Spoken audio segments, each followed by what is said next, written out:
Master minds the pride of India. Inter, MPC, BiPC, MEC, CEC చదివిన విద్యార్థులకు CA మరియు CMA foundation కొరకు నూతన బ్యాచెస్ ప్రారంభం.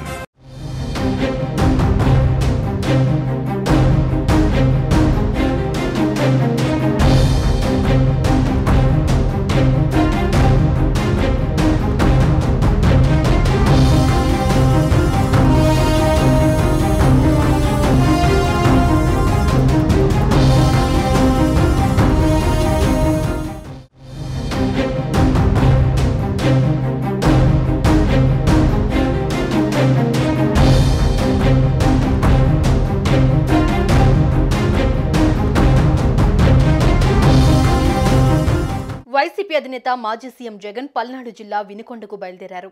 బుధవారం రాత్రి హత్యకు గురైన షేక్ రషీద్ అనే యువకుడి కుటుంబాన్ని జగన్ పరామర్శించనున్నారు. ఈ నేపథ్యంలో గుంటూరు రేంజ్ ఐజీ త్రిపాఠి కీలక ప్రకటన చేశారు. వినుకొండ పట్టణంలో 144 సెక్షన్ అమల్లో ఉందని ఐజీ తెలిపారు. పట్టణంలో ర్యాలీలకు, ప్రదర్శనలకు అనుమతి లేదని చెప్పారు.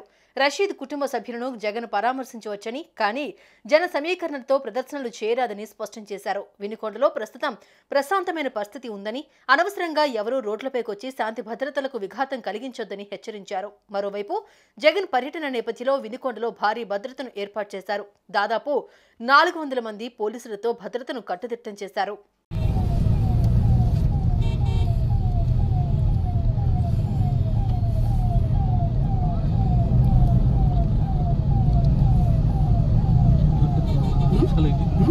గుంటూరు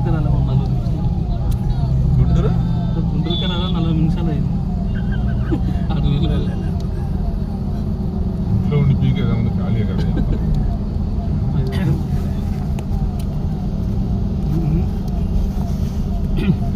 నిమిషం లేట్ అయితే హార్న్ కొడతా ఉండేవాడు సార్. అందుకే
సుమన్ టీవీలో మీ పర్సనల్ అండ్ బిజినెస్ ప్రమోషన్స్ కోసం కింది నెంబర్కి కాంటాక్ట్ చేయండి.